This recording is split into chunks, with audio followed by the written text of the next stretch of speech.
Assalamualaikum dan salam sejahtera. Projek kesedaran puasa anak istimewa ini dilakukan adalah bertujuan untuk memberi kesedaran kepada ibu bapa, guru serta masyarakat itu sendiri bahawa anak-anak atau murid istimewa ini perlu dilatih, dididik dan dibimbing untuk mempelajari serta menghayati berpuasa. Objektif program ini dilaksanakan adalah supaya ibu bapa dan guru berkemahiran untuk melaksanakan social story kepada anak-anak dan murid istimewa tentang berpuasa. Selain itu juga, ibu bapa guru mendapat pendedahan cara-cara melatih anak-anak dan murid istimewa ini berpuasa secara teori dan praktikal. Selain itu, ibu bapa guru tahu langkah-langkah yang perlu dilakukan sebelum dan selepas anak-anak atau murid istimewa ini berpuasa di rumah maupun di sekolah. Antara sedikit sedutan video-video projek kesedaran puasa anak istimewa. Assalamualaikum Rasulullah. Ada orang tanya tentang anak istimewa ataupun OKU ni, adakah mereka ini taklif ataupun tidak? Maksudnya, adakah mereka ini wajib untuk melakukan apa yang Allah Subhanahu Wa Taala suruh dan meninggalkan apa yang Allah Subhanahu Wa Taala larang. Secara umumnya OKU ni dia ada pelbagai kategori. So kalau kita sebut kategori fizikal, penglihatan, pendengaran, mereka ini kategori yang mereka tetap taklif, tapi dengan kadar kemampuan mereka untuk melaksanakan apa yang Allah Subhanahu Wa Taala menjawab mak ayah untuk mendidik mereka, sama ada didikan kita itu betul-betul mengikut susul galur agama ataupun kita nak ikut susul galur yang sebagai konklusinya adalah anak-anak istimewa walau teruk mana pun keadaannya, tanggungjawab ibu bapa untuk memperkenalkan mereka kepada Allah Subhanahu Wa Taala mengikut kadar kemampuan mereka.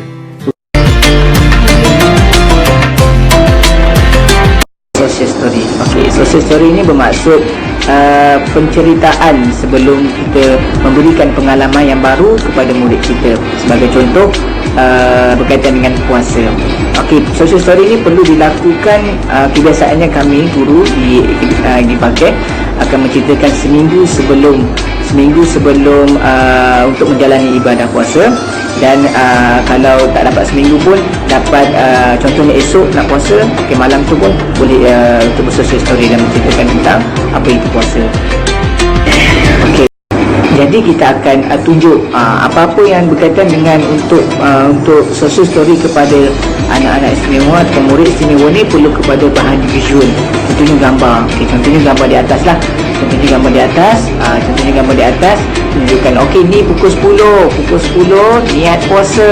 Okey, bila malam, tunjuk gambar malam, tunjuk gambar jam untuk pukul 10 supaya dia tahu, okey, ni pukul 10 malam je niat tu. So kita dah set dah dekat dia punya set dah, mindset dia pun tahu pukul 10 kena niat, pukul 10 kena.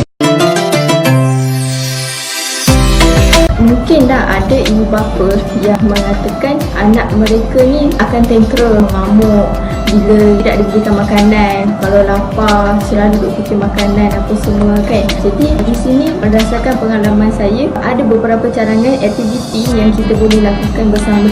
Pertama sekali kita boleh tengok video dalam YouTube. Seperti mana kita tahu dalam YouTube sekarang ni ada video-video yang bermanfaat, video yang Islamik yang boleh anak-anak ini tengok. Sebagai contoh video Omah Hana yang bercerita mengenai puasa, video-video kempen dan sebagainya. Yang kedua, kita boleh juga melakukan aktiviti yang ringan. Contohnya aktiviti indoor seperti mewarna ke ataupun melukis, guna watercolor, kita boleh guna Lego ke kan, and so on lah. Macam mana saya buat kepada dia adalah banyakkan bercerita mengenai puasa, apa patut buat, apa yang perlu kita buat. Ketika bersahur, Haziq senang untuk dikejutkan, dan ketika berbuka pula saya akan tanya apa kesukaan Haziq, and then kita kasih dia reward. Tak semestinya duit, mungkin kita kasih dia hadiah stiker, bagi dia semangat. Ketika Untuk video penuh bolehlah layari laman Facebook Yayasan Pendidikan Al-Quran bagi Anak Istimewa. Sedikit soal selidik telah dijalankan untuk melihat keberkesanan pelaksanaan projek ini. 70% daripada data menunjukkan anak istimewa ini berpuasa pada tahun ini. Manakala 70% ibu bapa menyatakan bahawa anak-anak istimewa mereka berpuasa penuh, manakala 30% pula ibu bapa menyatakan bahawa anak-anak istimewa mereka hanya berpuasa beberapa jam sahaja. Seterusnya, ibu bapa juga menyatakan bahawa mereka telah melakukan sedaya upaya untuk memastikan anak-anak syurga mereka berpuasa pada tahun ini.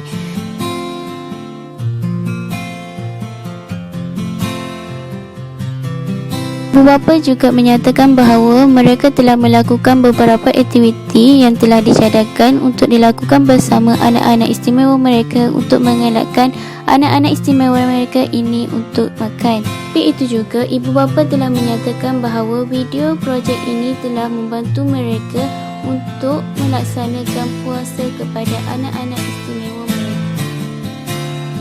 Ibu bapa juga menyatakan bahawa mereka sedar anak-anak istimewa ini perlu dilatih untuk berpuasa. Melalui perkongsian video projek ini, ibu bapa telah menyatakan bahawa mereka tahu cara untuk mengatasi anak-anak mereka tidak mahu berpuasa. Manakala terdapat juga ibu bapa telah menyatakan mereka tidak tahu dan tidak pasti bagaimana cara untuk mengatasi anak-anak mereka tidak mahu berpuasa. Semoga perkongsian projek ini dapat memberi manfaat kepada mereka di luar sana yang mempunyai anak istimewa.